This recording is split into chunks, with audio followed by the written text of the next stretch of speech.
السلام علیکم ورحمۃ اللہ وبرکاتہ۔ الحمد للہ وحدہ والصلاة والسلام علی من لا نبی بعدہ، اما بعد فاعوذ باللہ من الشیطان الرجیم من ہمزہ ونفخہ ونفثہ ولا تلقوا بایدیکم الی التہلکہ۔ معزز حضرین، آج کا عنوان ہے وبا اور احتیاطی تدابیر۔ اللہ تعالیٰ فرماتے ہیں کہ تم اپنے آپ کو ہلاکت میں مت ڈالو۔ یہ جان، یہ نفس اللہ تعالیٰ کی امانت ہے، اس کی حفاظت کرنا ہماری ذمہ داری ہے۔ کل قیامت کے دن یہ ہمارے جسم کے اعضو، جسم کے پارٹس کل اللہ تعالیٰ کے پاس ہمارے خلاف گواہی دیں گے۔ اس کی حفاظت کرنا ہم پر ضروری ہے، اور شریعت مطہرہ حفظ النفس، جان کے حفاظت پر بڑا زور دیا ہے، اور ایک حصہ ہے جان کی حفاظت کرنا، حفظ النفس۔ اسی لیے شراب کو روکا گیا تاکہ انسان کی عقل کھوکھلی نہ ہو جائے اور انسان کا جسم خراب نہ ہو جائے۔ اسی لیے آخری موڑ پر جب جان جا رہی ہو، کھانے کے لیے کچھ نہ ہو، تو اتنا کھا سکتے ہیں خنزیر کا گوشت جس سے جان بچ جائے۔ تو جان کی قیمت اتنی ہے کہ حرام چیز بھی مجبوری کی صورت میں کھا سکتے ہیں اور پی سکتے ہیں۔ آپ دیکھیں، اللہ کے رسول صلی اللہ علیہ وسلم نے فرمایا، فر من المجذوم کفرارک من الاسد۔ مجذوم، جذام بیماری والے آدمی سے تم ایسے ہی بھاگو جیسے تم شیر سے بھاگتے ہو۔ کیا مطلب ہے؟ معلوم یہ ہوا کہ بیماریاں جہاں پر ہیں، یا جس شخص پر بیماری آئی ہوئی ہے، ایسی بیماری جس کا پھیلاؤ ہوتا ہے، جس کا انفیکشن ہوتا ہے، جو ایک سے دوسرے پر منتقل ہو سکتی ہے، جس کے سمٹمز منتقل ہو سکتے ہیں، تو ایسی صورت میں ہمیں بیماری سے بچنا چاہیے، احتیاط کرنا چاہیے۔ اللہ کے رسول صلی اللہ علیہ وسلم کے پاس بنو ثقیف کے، قبیلے بنو ثقیف کے کچھ لوگ بیعت کرنے کے لیے آئے تھے۔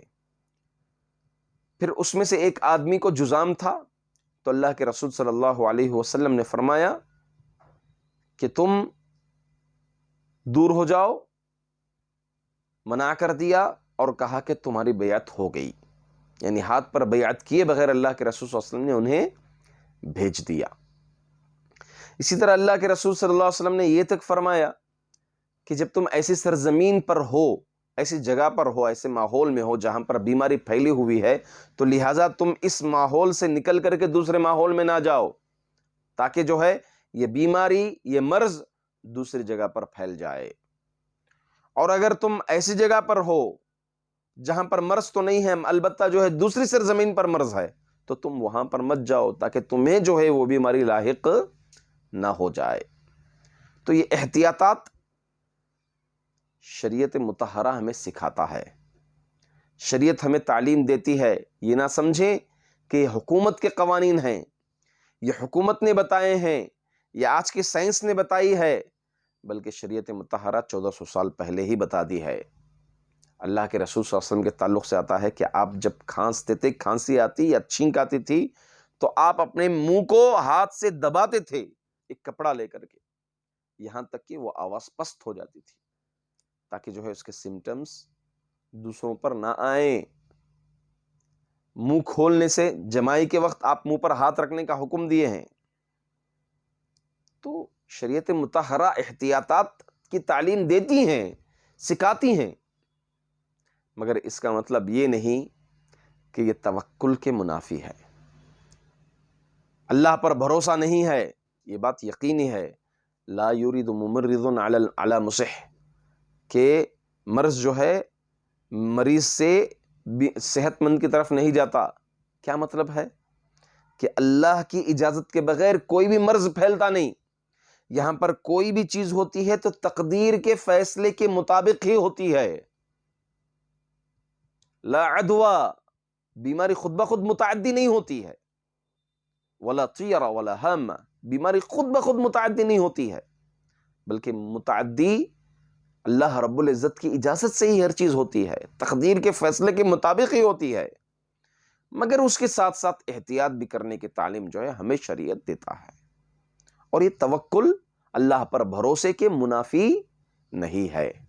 اگر ایسی بات ہوتی تو اللہ کے رسول صلی اللہ علیہ وسلم جذام والے آدمی کو منع کیوں نہیں کی؟ کہ اللہ کے رسول صلی اللہ علیہ وسلم کو اللہ پر بھروسہ نہیں تھا؟ بھروسہ تھا اللہ کے رسول صلی اللہ علیہ وسلم کو، مگر احتیاط کی تعلیم بھی شریعت مطہرہ ہمیں دیتی ہے۔ یہ حکومت کا قانون ہی نہیں ہے، یہ بلکہ سائنسی نہیں ہے، بلکہ ہماری شریعت مطہرہ کی تعلیمات ہیں۔ آپ مصافحہ نہ کریں اجنبی آدمی سے، اجنبی آدمی سے مصافحہ کرنے سے بچیں آپ۔ کیوں؟ ہو سکتا ہے کہ اس کے اندر مرض ہو، یہ کرونا ہو، آپ کو منتقل ہو جائیں، اور یہ ایک ایسی بیماری ہے جو منتقل ہوتی ہے، اس کے سمٹمز دوسروں میں داخل ہوتے ہیں۔